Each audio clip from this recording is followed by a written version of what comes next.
Dictation शुरू होगी 3 second बाद। मैं भारत हूँ, मुझे वेदों की ऋचाओं ने जन्मा है। मेरे परिचय के लिए इतना ही पर्याप्त है कि अमृत स्वरूपा गंगा मेरी माँ है। मैं ऋषियों के आश्रम में पला हूँ, युग पुरुषों की अंगुली थाम के चला हूँ और संघर्षों की प्रचंड अग्नि में जला हूँ। मेरे इतिहास का पहला पन्ना तब लिखा गया था जब मनुष्य ने समय को दिन और तारीखों में बांटना नहीं सीखा था। 10,000 वर्ष पहले मेरा खाका बनना शुरू हुआ, लेकिन इतना पुराना इतिहास सिद्ध करने के लिए आज मेरे पास साक्ष्य नहीं है। लोग सवाल उठाते हैं कि सिंधु घाटी सभ्यता को तो 3400 साल ही हुए हैं, फिर मैं 10,000 वर्षों के इतिहास का दावा क्यों करता हूँ। मैं क्या उत्तर दूँ उन इतिहासकारों को जो ईंट पत्थरों की गवाही के बिना गूंगे हो जाते हैं। 3400 साल पहले के अवशेष तो उन्हें दिखते हैं, लेकिन 5,000 वर्ष पहले कुरुक्षेत्र में शस्त्र त्याग चुके अर्जुन को गीता का ज्ञान देते कृष्ण नहीं दिखाई देते।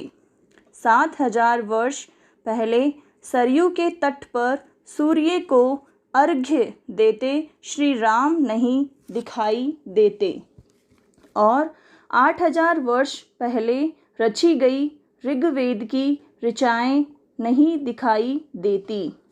आज मानचित्र पर मेरी जो छवि है, मैं हमेशा से ऐसा नहीं था। अनेक टुकड़ों में कटा हुआ था, जनपदों महाजनपदों में बंटा हुआ था। फिर एक दिन तक्षशिला में जन्मे मेरे एक पुत्र ने अपनी शिखा खोल दी और यहीं से मेरे अखंड राष्ट्र बनने का मार्ग भी खुल गया। खंड खंड बिखरे हुए मेरे अंग एक ध्वजा तले सिमट आए। आज की भौगोलिक भाषा में कहूँ तो चाणक्य और चंद्रगुप्त ने मुझे बिहार से बलोचिस्तान और कश्मीर से कंधार तक फैला दिया।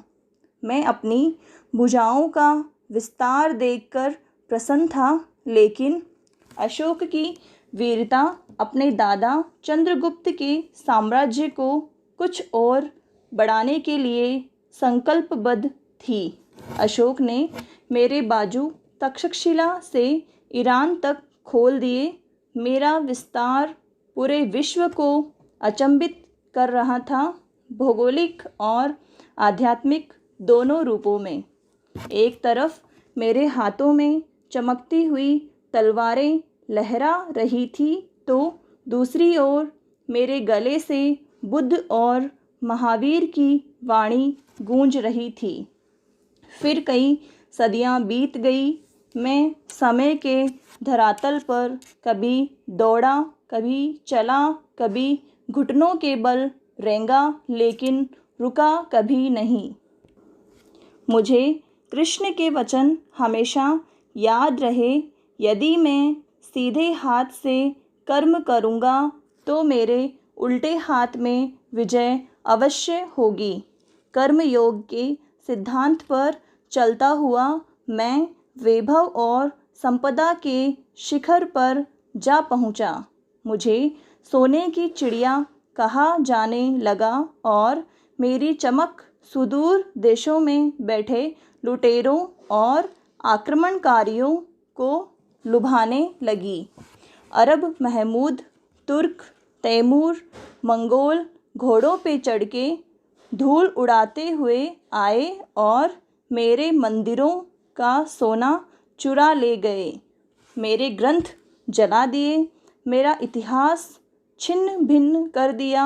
अनगिनत घाव लगे मेरे बदन पर, लेकिन विश्व बंधुत्व का आदर्श छाया रहा मेरे मन पर। मैं परदेशी शमशीरों की चोट खाता रहा और अतिथि देवो भव दोहराता रहा।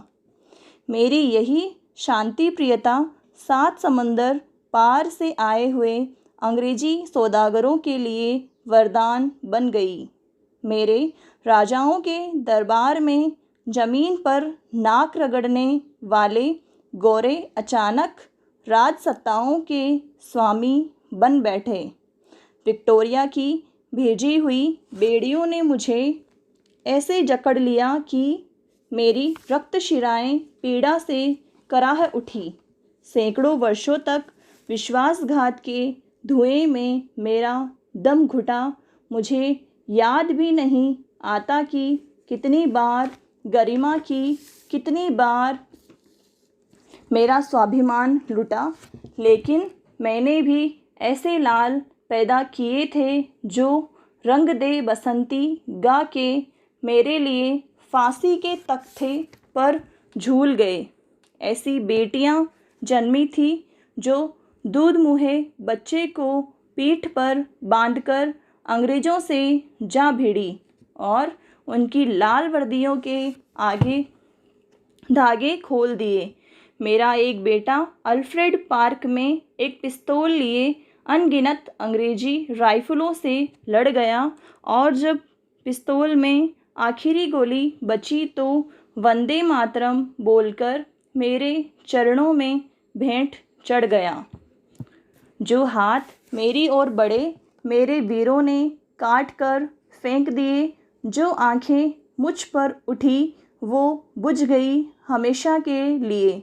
बलिदानियों के रक्त से भीगी हुई मेरी वादियाँ हैं। मेरे माथे पर स्वतंत्रता का 75वां सूर्य चमकने वाला है, क्योंकि मेरे सीने में शहीदों की समाधियाँ हैं। पैरा उन्नति के लिए आज़ादी सहायक है। मनुष्य के लिए जिस प्रकार सोचने और सोचकर प्रकट करने की स्वाधीनता होनी आवश्यक है, उसी तरह उसे खाने पीने, पहनने ओढ़ने, लेने देने और विवाह आदि कर्मों की आज़ादी होनी चाहिए। पर शर्त यह है कि उसकी स्वाधीनता से किसी का रत्ती भर बुरा न हो।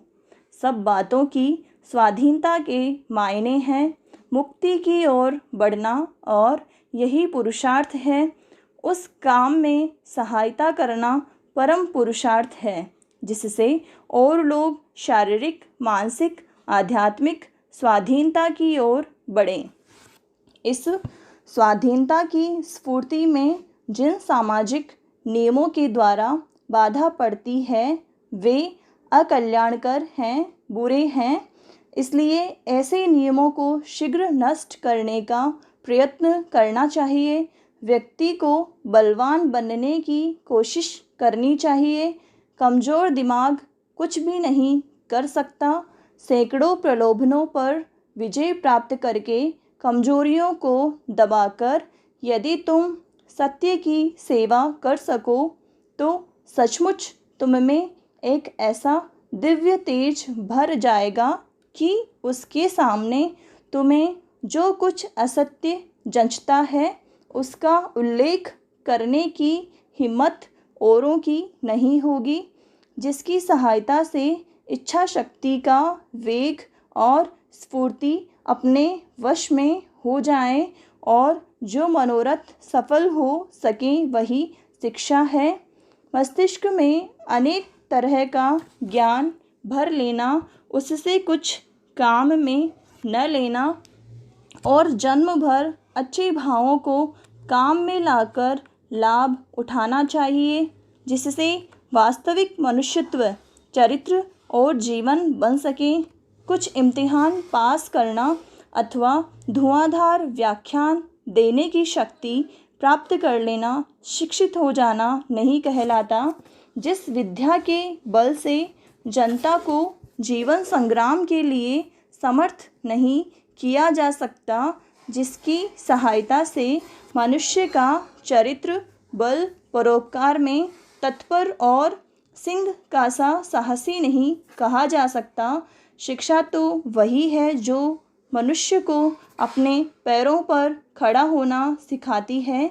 भगवान ने कृष्णावतार में कहा है कि सभी प्रकार के दुखों का कारण अविद्या है। निष्काम करने से चित्त शुद्ध होता है, जबकि कर्म वही है जिसके द्वारा आत्मभाव का विकास हो, और जिसके द्वारा अनात्म भाव का विकास हो वह अकर्म है। समाप्त।